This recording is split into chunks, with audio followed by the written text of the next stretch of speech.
More skills training needed for youth. Highlands provinces unite to mourn leader. And University Piggies claim victory in grand final. This is National EMTV News with Hope Imaka. Hello and thank you for joining us. This is Sunday's news. Students of the University of Natural Resources and Environment have been ordered to return to normal classes by tomorrow or else face consequences. Academic Board Chairman and Acting Vice-Chancellor Dr. Samson Laup issued the warning on Friday and said that any further boycott of classes will force for the immediate suspension of the 2016 academic year.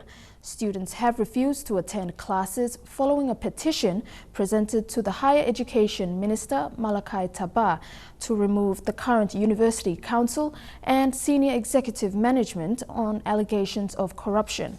The boycott of classes has dragged on for over 2 weeks now. Young people must be given a second chance in life. This was highlighted at the Youth Skills Training Program in the Kavieng district of New Ireland Province. The program was facilitated by ADRA PNG with the support of the Australian government under the Church Partnership Program. Fabian Hakelitz has more. The life training skills conducted at Kasalok in Kavieng attracted over 150 participants. These were mostly youths who were unfortunate to make it through Papua New Guinea's education system. This training is to give them a second chance so that they can be employed and find something to do to help their families and their communities as well. The training focused to provide opportunities for youths to be able to master in their trades. Knowledge and skills were attained in various courses like midwifery, catering, floriculture, electrical, panel beating and spray painting. It's really rewarding to see youths who are really interested in these areas. Like most of them are just at home and coming to this skills training.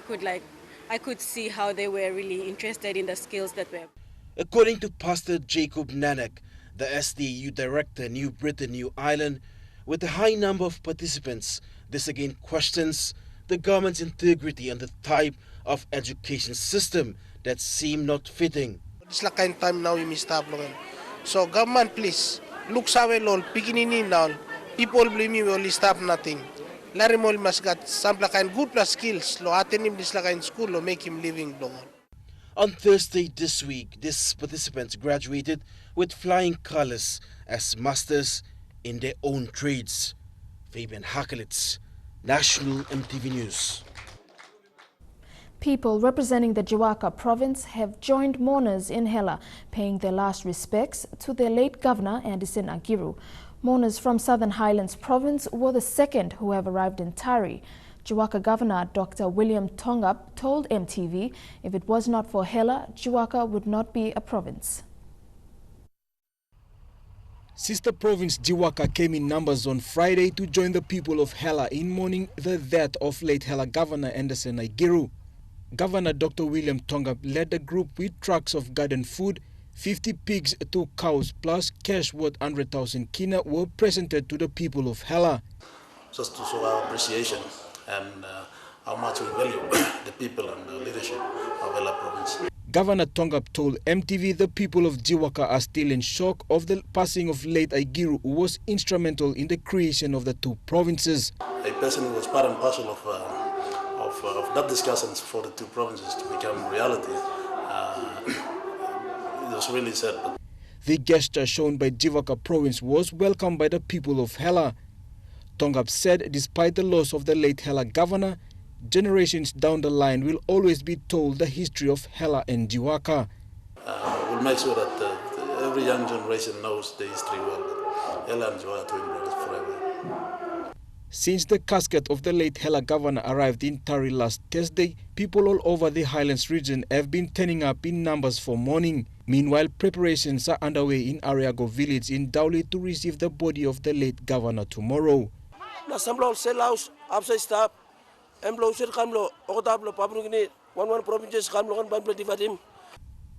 Lapava, Junior National, EMTV News. On a related note, Prime Minister Peter O'Neill led a high-powered delegation to Tari to mourn the death of the late Hela governor. In his remarks yesterday to the people of Hela, the Prime Minister said all impact projects initiated by late Agiru will be completed. Prime Minister Peter O'Neill arrived in the Hela capital, Tari, with a high-powered delegation including Works Minister Francis Owesa, Chief Secretary to Government Isaac Lupari, and Secretaries Dr. Ken Nangan and David Were. Thousands lined up to welcome the delegation at the Andaja Oval for a short funeral service yesterday. With the loss of the Hela governor, local leaders want the national government to honor commitments and complete projects initiated by the late governor. Local MPs described late Agiru as a leader who sacrificed his time for the benefit of the people. I'm going to do it for Tari, and Hela people deserve it because their son sacrificed their life, his life, for his people, for the love of his people. In his condolence message to the people of Hela, Prime Minister Peter O'Neill said Agiru will be remembered for his leadership. People like Anderson Agiru, leaders, stable, solid leaders, have had for our two provinces. No can lose in the Lodesland. PM O'Neill assured the people of Hela that a substantive amount earmarked for impact projects will be released after clan identification process is completed. Today, there is 300 million kina for these two provinces, and we start with our account. No one but touching until we implement these projects. No one but touching. The Prime Minister said all these projects will be completed from time to time. Hela power hydro project by finishing. Now you may talk Tari gas, hydro gas for power in Tari town, and you may start work finish. Also by building. That's why I'm all the demand for Anderson Agiru. You saw the heavy people are playing heavy on Medina, Subnal Cigar. And you Prime Minister, so not a man more so. Jack Lapava, Junior National, EMTV News. Among stories making headlines, Association of South Pacific Airlines re-elects Air Niugini CEO Simon Fu as chairman. Stay with us.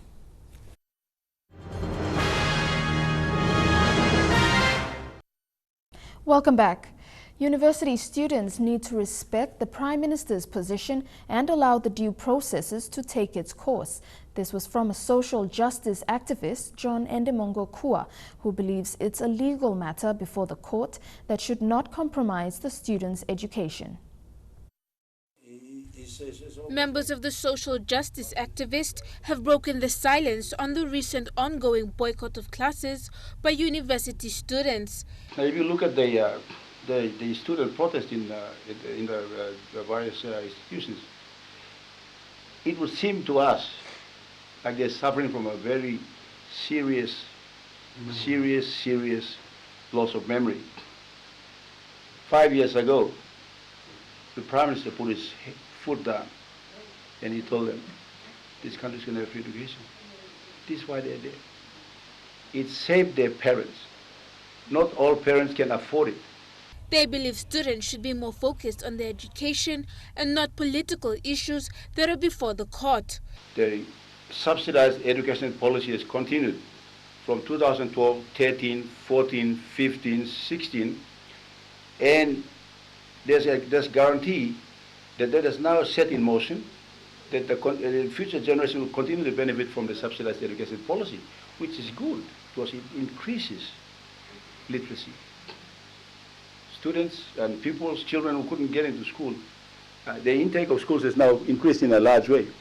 We must respect him court too now. Respect him local police too now. Police looking way wrong him. Only must straighten, investigating good now. Prosecuting is like is good. They believe the Prime Minister, Peter O'Neill, should remain in the office term until the next elections. Merlin Diaukatam, National EMTV News. Air Niugini Chief Executive Officer Simon Fu has been re-elected as chairman of the Association of South Pacific Airlines, or ASPA. Mr. Fu was re-elected at the 34th Annual General Meeting in the Solomon Islands. The 34th Annual General Meeting and the 64th General Session held under the theme Aviation and the Environment was officially opened by Solomon Islands Prime Minister Manasseh Sogavare. The Solomon Islands Prime Minister commended ASPA in providing the ideal forum for all stakeholders to meet and discuss many challenges in the aviation sector. Mr. Sogavare was confident the discussion was a collective approach to help airlines enhance their operational viability of regional air services. Reappointed Chairman Mr. Fu in response said the meeting signified the government's bipartisan support in the aviation industry. This is because the aviation industry is also important to the social and economic development of the region. Meanwhile, the 65th ASPA General Session will be held in Vanuatu on October, hosted by Air Vanuatu. Fabian Hakelitz, National EMTV News. In the autonomous region of Bougainville, a recent survey on the rehabilitation of the cocoa industry, Cocoa Board predicts a major cocoa boom that is expected in 2017 that will generate a net profit of 60 to 80 million kina annually. That will happen when the cocoa nurseries are planted and harvested. Over 600,000 cocoa seedlings have already been supplied to farmers under the Bougainville Integrated Development Corporation. Meanwhile, North Bougainville is currently leading, followed by Central and South Bougainville. A 19-kilometer road connecting the inland people of Woitape is under construction. Koilala MP William Samp says the road is crucial to link people who have been left out of the government services for the past 30 years. The road was formerly a logging route, but the district is now embarking to upgrade and seal the road.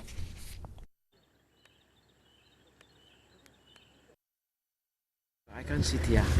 My purpose of getting this road is to at least PME must travel this road and drop off our people so that instead of working 4 days, they must work for 2 days. It's better.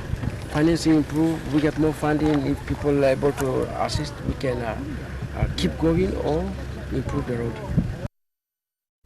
Chukai Sports is next. All the details after the break.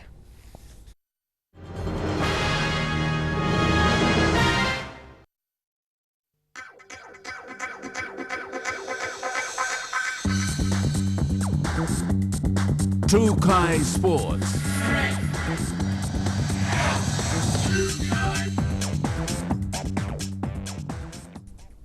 Welcome to Chukai Sports.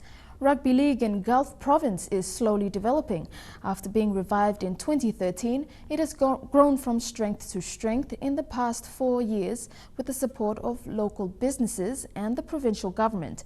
Today, the Kerema Rugby League Town competition is paving way for young talents who are opting for a future in rugby league.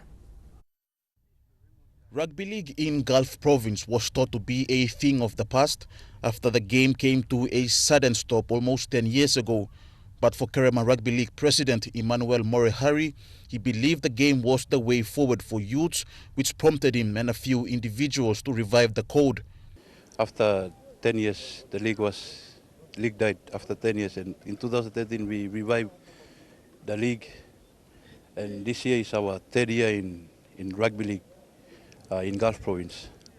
The aim of the league was to bring in youths together, unite the villages, the friendship in town, and to think positive in the developments and support government in its drives and objectives towards developing young people and the development project itself.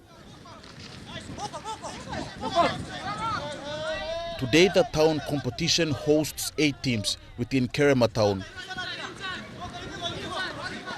We had 12 interested clubs who showed interest for this year. The deadline ruled yesterday, we only accepted 8 to participate for this year. With the inclusion of the Gulf Isa peers in the intercity competition, Morehari says players from the Kerema League have what it takes to make it into the Gulf team and other teams in the semi-professional league. We have talent. When we started in 2013, the development was very slow in picking up the skills, and because the league died out some years ago, when we brought the league back, the development was gradually very small. But with support from Gulf Sapiens, coaching and development drive within the boys, this year we managed to send five boys to play with Gulf Sapia, and it's like bonus to the local league. Yeah. Stanley Over Jr., National EMTV Sports. The Port Moresby Suburban Rugby League is into their third week of competition, registering only the A grades. This time, the under-20s and women's have not registered. Rugby League Chairman Peter Y says the top 4 teams will go through a selection for the Northern Zone Cup in Northern Province. Mr. Y says that funding is a problem and is calling on business houses and individuals to support the competition. Sharks wingers Valentine Holmes and Sosaya Feki have produced a 7-try haul in Cronulla's 62-0 win over the Knights. Holmes' quadruple of tries was the second biggest try-scoring haul in Sharks history and the first since Nathan Stapleton in 2014.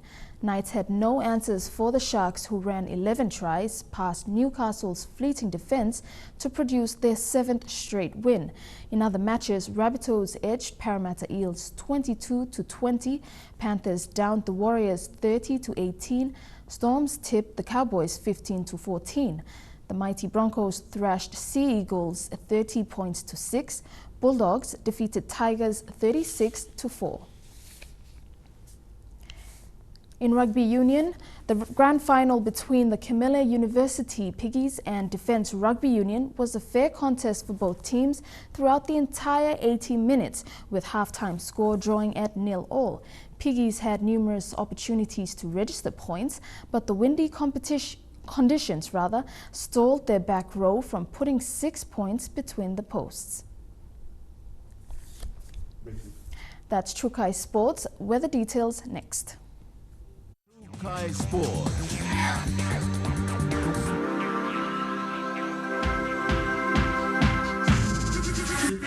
Trukai Sports.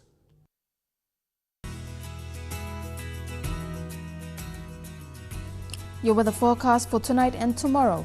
In the southern region, mostly fine for Port Moresby, showers with occasional thunderstorms for Daru, partly cloudy at times with chances of few showers for Kirima, few showers for Alatau, and fine for Popondetta. In the Momasa region, mostly fine for Lae, fine tonight with chances of few morning showers for Medang, few late night showers for Wewak, and showers with occasional thunderstorms for Vanimo. In the New Guinea Islands, showers with occasional thunderstorms for Lorengau and Kavieng, evening thunderstorms, then few showers for Kokopo, Rabaul and Kimbe, and mostly fine for Buka. And in the Highlands region, chances of few showers tonight, then morning fog for all centres. Before we go, a quick look on stories making headlines. More skills training needed for youth. Highlands provinces unite to mourn leader, and University Piggies claim victory in grand final. That's the news, sports and weather this Sunday, the 15th of May 2016. But don't go away. Up next, EMTV will bring you Talk Picture. From all of us here, pleasant viewing. Good night.